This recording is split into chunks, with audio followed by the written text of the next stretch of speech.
So we got new fighters, paladins, and barbarians from the PHB 2024, and believe it or not, the internet got a little heated about some of these changes. So let's run through the important differences between the core classes in original and new D&D. Are they better or worse? Let's start with Barbarian. Firstly, you got weapon mastery now. I already made a video all about that. You can also maintain rage without needing to punch yourself in the face anymore. Personally, that was my favorite part of the old Barbarian, but whatever. The new thing at 3rd level is Primal Knowledge, a theoretically great feature which kind of sucks. When you're raging, you can use Strength instead of another ability score for some ability checks, like Stealth, Intimidation, and Perception. It's great in theory, except why is this only when you're raging? Barbarians who can't rage in combat are terrible. You're essentially a much worse version of the fighter, and you don't get that many rages per day. Risking not being able to rage in combat when you really need to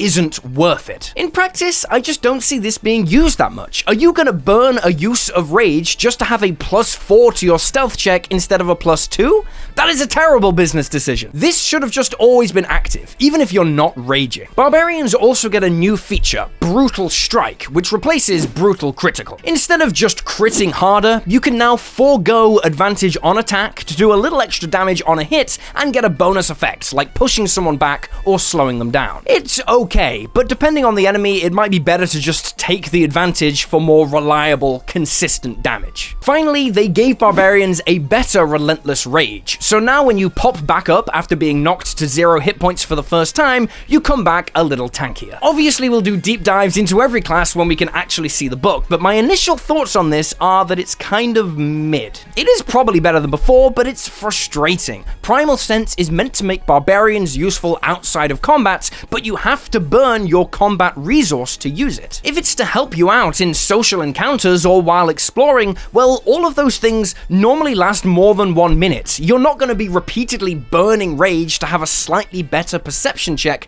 as you traverse a dungeon. This is almost really good, but already it's something that I would be homebrewing to be different. The 4 Barbarian subclasses are Berserker, Wildheart, World Tree, and Zealot. Berserker got some changes. You now don't get a bonus action extra attack while you're raging. Instead, you just deal a little extra damage on a hit the first time each turn. You also no longer get a point of exhaustion after going into a frenzy. It's okay, maybe a little bit boring, but it does leave your bonus action free for something else. Like maybe your upgraded Intimidating Presence, which can now frighten a whole group of enemies. The World Tree is cool. It's the new Barbarian subclass with a bunch of control options, and you can give yourself and the party temporary hit points. You can teleport yourself and allies around, and stop enemies running away from you if they fail a save. This seems to do everything you want in a tanky build, while being funny, and it gives extra reach on your attacks.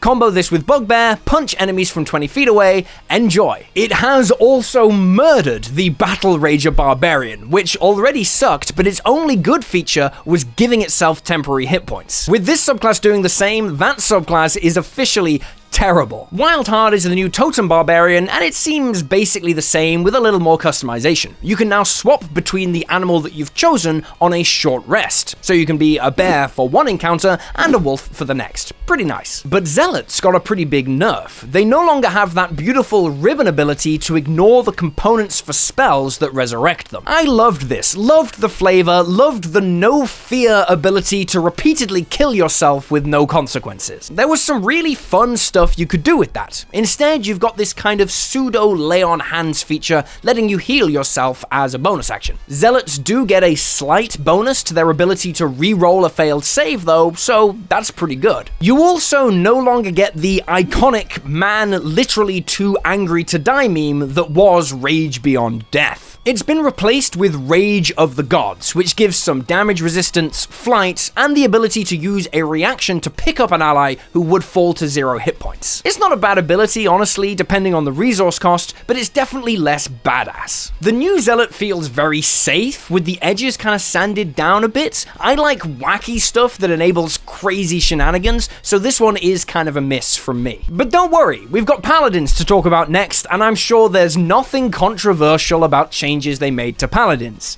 right? You know what? I'm gonna make a D&D campaign.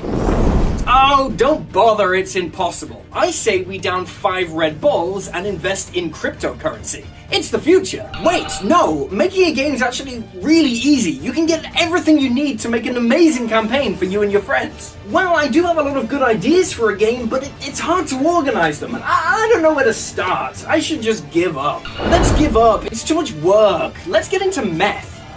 No, look, this guy's an idiot. Okay, it's really easy to make an awesome campaign. Just use World Anvil. What's World Anvil? World Anvil is the ultimate world-building platform, the perfect tool for creating and managing your campaign no matter the detail. With the Chronicles feature, you can connect timelines and maps together, giving a visual representation of events in your world. You can even have an alternate timeline for NPCs, keeping track of events beyond the party and keeping them secret until the big reveal. Use code D&D-Shorts at checkout for a 51% discount. That's D&D-Shorts at checkout to grab World Anvil, link below.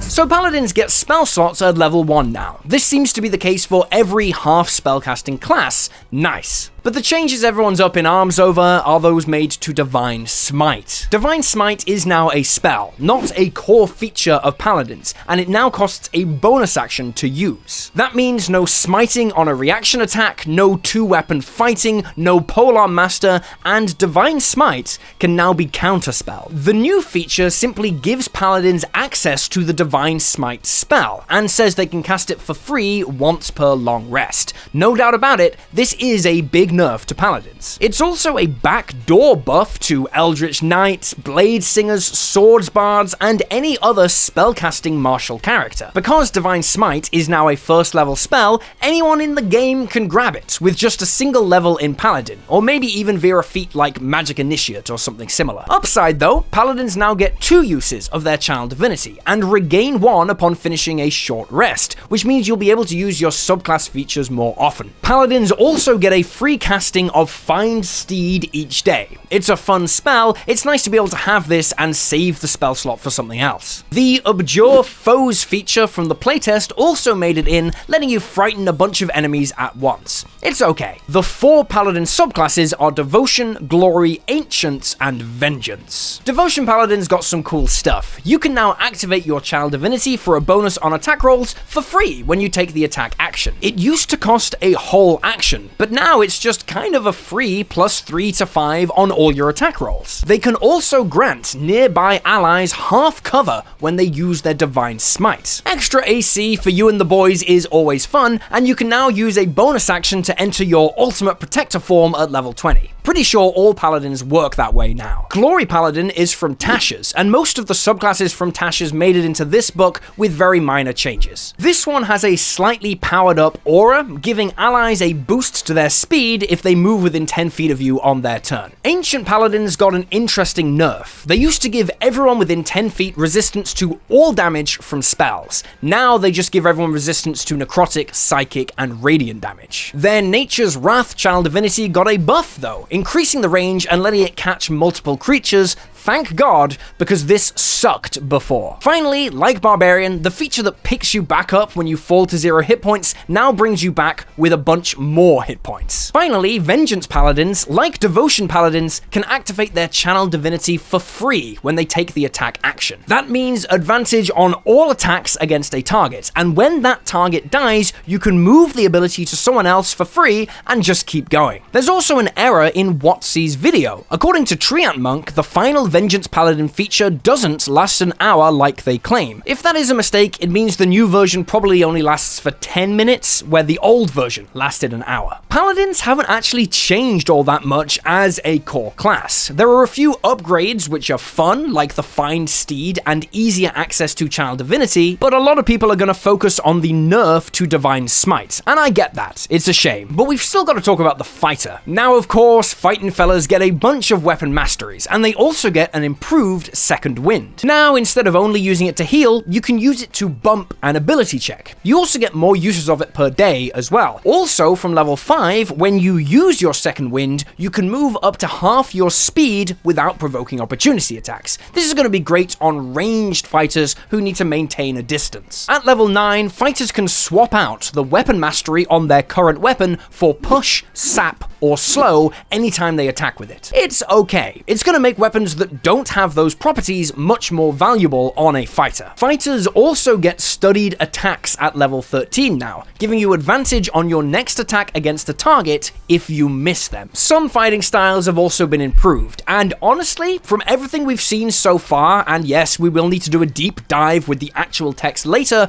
but fighters seem to have only gotten improvements. The subclasses they've put in the book are Battlemaster, Champion, Eldritch Knight, and Psi Warrior. Battlemasters get an extra skill proficiency now, and you can detect a creature's resistances, immunities, and vulnerabilities. Metagaming is just gaming for the Battlemaster. Champion fighters got some buffs, thank God. You still get the expanded critical hit threshold, but you can now move without provoking opportunity attacks anytime you crit, and you have advantage on initiative rolls, all from level 3. Then at level 10, you've got Heroic Warrior, essentially giving you a point of inspiration at the start of every turn in combat. That's a free reroll on any dice roll every single turn. Here's a funny thing, this only triggers in combat, which means it is technically optimal to start a fight before any ability check. By fighting an ally for a turn, you'll get a point of inspiration, which you can use on that ability check. Punching your friend in the balls before trying to be stealthy is optimal. Psi Warriors are almost identical to their current version, and Eldritch Knights are pretty close. They can now grab spells from any school of magic, so that's a fireball throwing fighter that you've got there, plus a Blade Singer style ability that lets you swap out one attack when you take the attack action for a cantrip. At level 18, you can even swap out 2 attacks to cast a first or second level spell. In the Unearthed Arcana, you could cast any wizard spell, and I liked that more, but this is still an upgrade on the base Eldritch Knight. So far, these core class changes seem pretty small. Some good, some bad, but all very minor. Some subclasses are a little more out there, usually improved, but some are basically identical. As more stuff is revealed, it will get easier to tell whether A, you want to adopt some of this new material into your games, and B, whether or not you need to actually buy this book to do that. If every class is just a few simple changes you can throw into existing material, like the fighter, then it might be wiser to save your money and just grab those extras from free resources online, like the Unearthed Arcana. Everyone's talking about this right now, but remember there is no rush, take your time, and make an informed decision when you have all the information. But if you want completely new subclasses available right now, you can support this channel on Patreon, where I also release new races, feats, rules expansions, and adventures every single month. Support from Patreon is what makes this channel possible, and I also run games on there too. Remember to like and subscribe, check out other videos on the channel, and yeah, that's all I got. I'll see you next time.